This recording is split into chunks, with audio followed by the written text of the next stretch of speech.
Jack White is one half of the White Stripes, legendary garage rock outfit that I have very mixed feelings towards. They're kind of like a mindfuck type situation for me because while I love the kind of gritty and raw, rough handling of their instruments and a messy aesthetic that draws a lot of people towards their music, even when at their cores the actual playing is not that impressive. A lot of the time some of their albums can kind of bore me a little bit just because they're so straightforward in structure, with the exception of Elephant. I think that that's a fantastic album. And Jack White's solo material, it's been fine. It's not been anything to lose your mind over, but it's definitely not bad. I think that Blunderbuss is like an easy 7, just like straight kind of middle of the road, but still above average type record. However, this album, Boarding House Reach,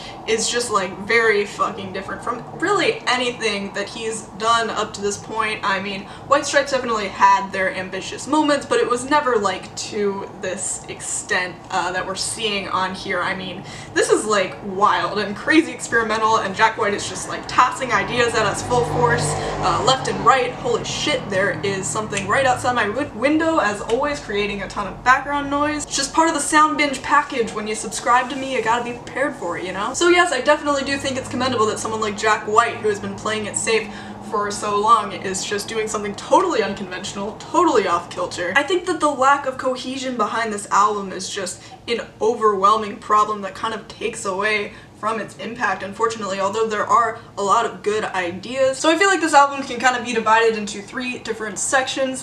There's the section where Jack White is just sporadically throwing a bunch of different sounds at us at once that aren't really gonna work together, from genres like hip-hop and electronic music and funk as well, and blues rock.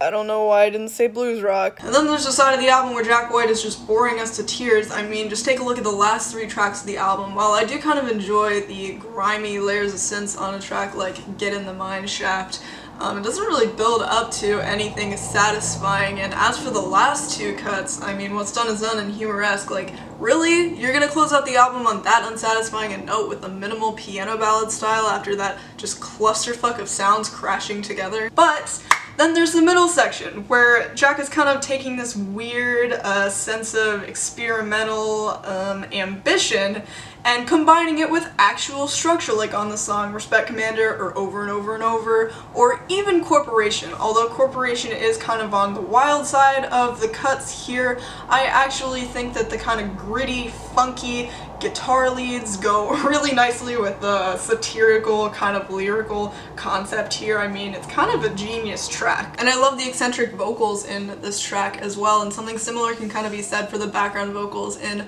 Over and Over and Over that definitely add a very much needed color and energy to the track, and these killer distorted guitar leads just erupt into this crescendo that's actually very satisfying. And actually, I want to like this album really bad because it's kind of rare that we see this thing in contemporary music where an artist is just going so off kilter and so off the deep end that it's like crazy and mind-blowing, and you just want to keep listening to it to understand what they're going for. But at the same time, I don't really think he pulled it off. I mean, I don't really think that these sounds that he's trying to force together really complement each other that well. It kind of reminds me of like Man of the Woods. Yes, these 2 albums are different in sound, but it's the same concept of trying to just force 2 separate worlds together that just are not meant to work together. I feel like this album is the exact reason why people don't take weird abstract shit seriously. Like, imagine you're going to the museum with your extended family or something, and you're in the contemporary section, and your 12-year-old cousin comes up behind you as you're observing a piece that you really love, and he's like,